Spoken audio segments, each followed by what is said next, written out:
The living room was steeped in a heavy golden haze. Late afternoon sun, thick and lazy, fought its way through the sheer curtains, illuminating the dust motes dancing in the warm air. It was an atmosphere of domestic comfort, the kind of quiet that follows a long workday. A young woman, Emma, sprawled comfortably on the sofa. She was draped in a simple white t-shirt and blue jeans, the uniform of casual modern disconnection. Her attention was wholly absorbed by the tiny glowing screen of her phone, her fingers scrolling with mindless dedication. The deep voice of her father, a man in his 50s whose life was etched onto his hands and shoulders, resonated from the dining table. He was still in his work clothes, the dark, functional fabric, a testament to his hours spent providing. His presence was not aggressive, but immense, the kind of quiet power that filled every corner of the room simply by existing. His voice carried an accent, thick and textured, shaped by decades of navigating the world in a second language. It wasn't a flaw. It was a map, a history of sacrifice and resilience. Yet, today, to Emma, who he still only called daughter, it was merely a sound to be idly dismissed. He spoke a simple, profound truth. Respect is important. And that was the moment Emma made her fatal, careless choice. The way the syllables bent, the distinct rhythm of the phrase, struck her as absurdly funny. She snorted, pulling her attention momentarily from her phone. Without a single thought about the man who embodied that accent, she repeated it back in a loud, exaggerated mimicry. Repeat is important. She clutched her phone, doubling over in a fit of cruel, self-centered laughter. In that instant, the golden haze turned to iced out. Her father froze, a man of solid presence suddenly rendered motionless. The weight of the air shifted immediately. His eyes, which had held only the fatigue of work, narrowed. His jaw tightened. Slowly, with a dreadful deliberation, he turned to face his daughter. "Excuse me," he said. His tone was low, razor-sharp, cutting through the silence and Emma's remaining giggle. The quiet moment of casual domesticity was officially and irrevocably over. Emma missed the signal. The initial shock of his sudden stillness should have been her warning.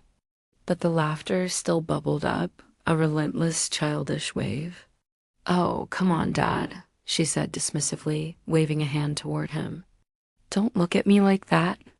I was just kidding. You sound so funny sometimes."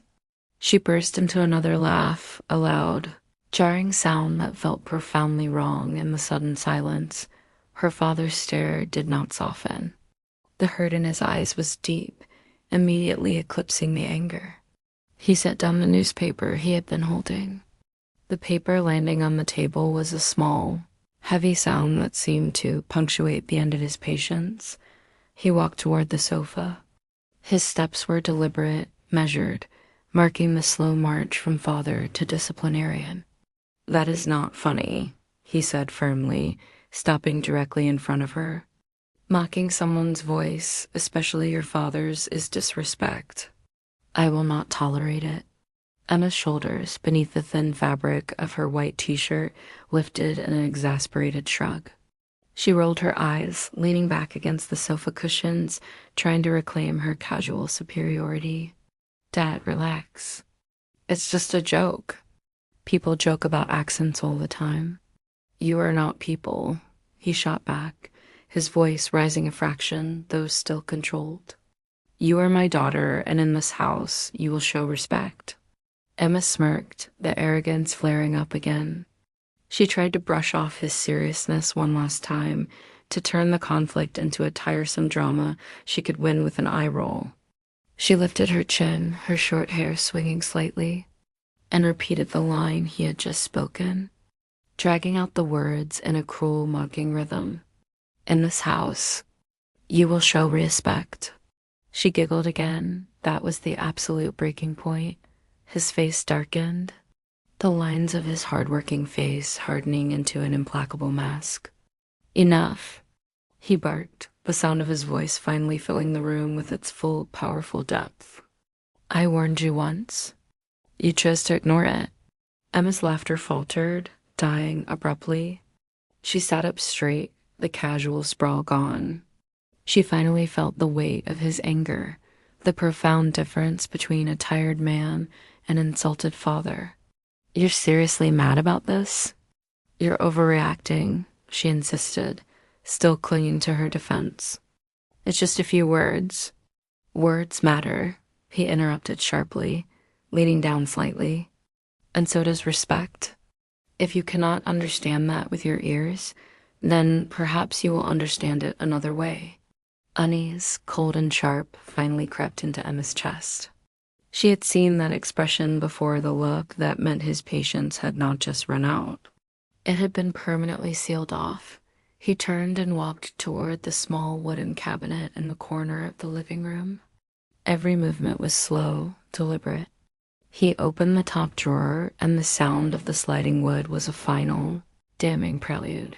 From the drawer, he pulled out a flat, dark wooden paddle. It was a simple, familiar object last seen years ago, but its presence now carried the weight of absolute finality. Emma's eyes widened slightly, the shock of memory and the reality of the present colliding. "Dad," she said carefully, her voice barely a whisper. "You're not serious." He gripped the paddle firmly in his hand, his voice steady. "I am serious." "Stand up." Her mouth opened in a protest that died before it could be voiced. She fiddled nervously with the hem of her white t-shirt. "I'm 20 years old," she muttered, using her age as a desperate, flimsy shield. "And 20 years old is old enough to know better than to mock and disrespect your father," he countered, his gaze unwavering. "Stand up." Rebellion flashed across her face, the instinct to argue, to claim her adulthood, to demand her freedom. But the weight of his stare, the silent authority in his posture, was absolute. Her confidence cracked like dry ice dots. Slowly, reluctantly, Emma rose to her feet. The room was utterly quiet now. The only sound the faint, steady tick of the wall clock, measuring out the seconds of her profound humiliation. Her father's voice, firm and unyielding, cut through the quiet. "You thought it was a joke to laugh at me. You thought it was harmless fun. But mocking someone's accent is cruelty, whether you admit it or not. It is belittling. It is shameful. And I will not let my daughter grow into a woman who thinks that is acceptable." Emma shifted uncomfortably, the heat of guilt and embarrassment rising in her cheeks. She wanted to speak, to offer an excuse, but the truth of his words was undeniable. No excuse came out. He motioned to the wooden chair in the center of the room. "Bend forward." Emma's face flushed a deeper crimson. She looked at him, a final, desperate plea in her eyes for leniency, but found only firm resolution. With a shaky breath, she obeyed, leaning forward, her palms pressing hard against the seat of the chair. Her short hair fell slightly, shielding her face from the inevitable. The paddle swished through the air, the sound sharp and final. Emma winced as it landed, a sharp sting spreading across her. She gasped quietly, the noise more shock than pain. Her father's voice accompanied each strike, stern and deliberate, punctuating the gravity of the lesson. "Respect is ... not. A joke." Emma squirmed, her hands gripping the chair tighter, the white t-shirt pulling taut. "Dad, please." Okay, I get it." But the paddling continued for a few more strikes, each swat a final punctuation mark on the lesson. Emma's earlier smirk was completely gone. Her face was flushed, her pride wounded, her eyes glassy with tears she refused to let fall. When he finally stopped, the silence in the room returned, deafening. He set the paddle gently, deliberately, on the table. "Stand up," he said. Emma rose, slowly, her white t-shirt wrinkled, her expression subdued. She avoided his gaze, staring down at the floor, the tiles suddenly fascinating. Her father crossed his arms, his posture commanding. "Now tell me what you have learned." Emma swallowed, her voice quiet but finally genuinely sincere.